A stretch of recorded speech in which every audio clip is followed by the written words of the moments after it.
Alguien puede preguntarse, bueno, y entonces estos tipos de señales, ¿cómo funcionan? Vamos a hacer un breve resumen. Una señal analógica es una señal continua en el tiempo, es decir, voy a tener una señal parecida a esta.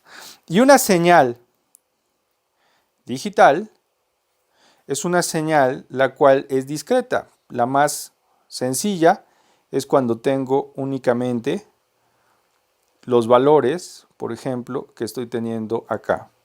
¿Y estos valores cuáles son? El 0 volts y por lo regular 5 volts, 12 volts, etc. Y en su defecto, en el caso de las otras señales,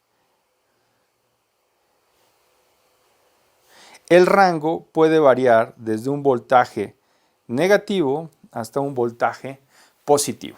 Eso significa que de entrada, la primera diferencia que tenemos entre señal analógica y señal digital es que el rango de las señales es mucho mayor en la analógica y es menor en la digital, en primera instancia. Sin embargo, vamos a poder encontrarnos más adelante los convertidores analógico digital y digital analógico, en donde por combinaciones ya de señales de 0 y 5 volts o en su defecto ya lo que conocemos como una numeración binaria,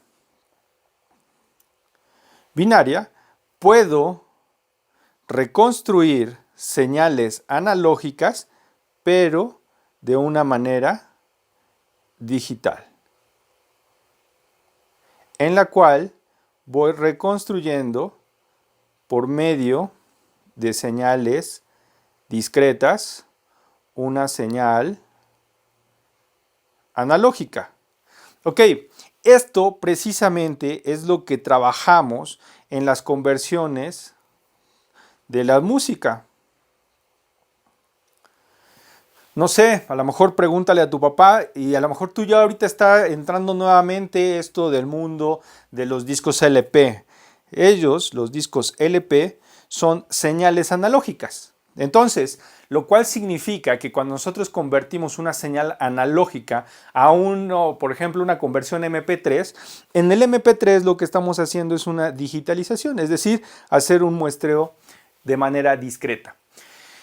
Aquí es en donde entran las ventajas y las desventajas de cada uno de ellos. Cuando yo hago una transformación, una conversión a una señal digital, a una señal discreta, lo que puedo hacer es que sí, aquí entra otro término interesante, resolución.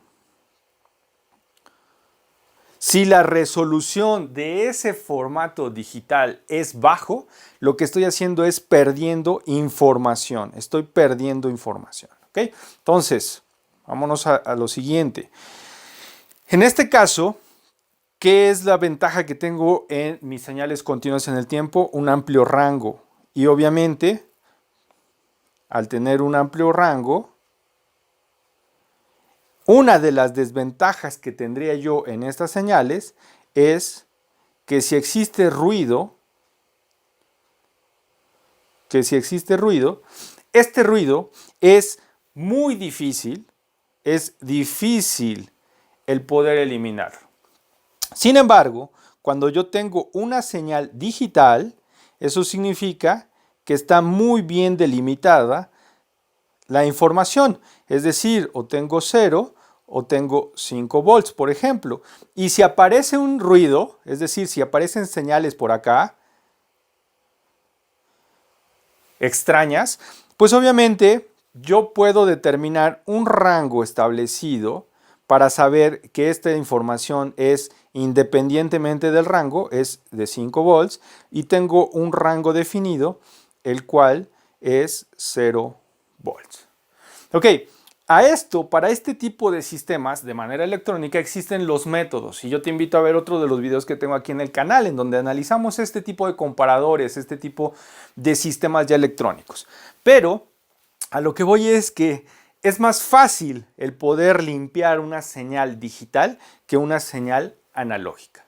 Y esto, pues obviamente, permite o nos da oportunidad a que si estos sistemas lo que hacemos es, si nos damos cuenta, en una comunicación es a largas distancias en algunos momentos, otras es a cortas, pero si yo quiero transmitir a largas distancias intervienen muchos factores.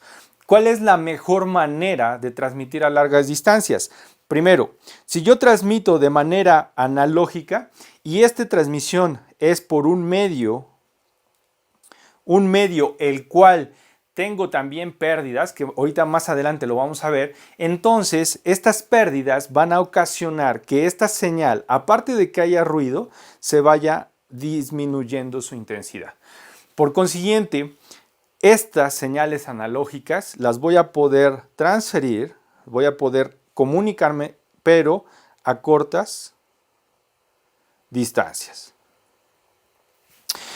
Sin embargo, las señales digitales las voy a poder transferir a distancias un poco más largas. ¿Por qué? Pues porque esta señal yo la puedo reproducir, es decir, si yo esta señal la llevo de un punto a otro, en este momento puedo saber que la señal, si está dentro de los rangos que había yo determinado, pues obviamente puedo volver a saber si es un 1 o es un 0 y lo que hago es volver a replicarlo. Y entonces a estas señales, a este tipo de sistemas, que en donde yo estoy recibiendo la señal de un punto, la estoy analizando y la estoy volviendo a mandar, se le conocen como los famosos repetidores. Y estos repetidores van a ser más sencillos cuando tengo ya un rango establecido en las señales digitales. Un tanto más difíciles con las señales analógicas. Pero aquí es en donde alguien me podría preguntar, bueno, Israel, ¿y entonces cuál es el más conveniente? ¿El analógico o el digital? Esto lo vamos a tener que ver más adelante porque sí tenemos que tocar otros factores.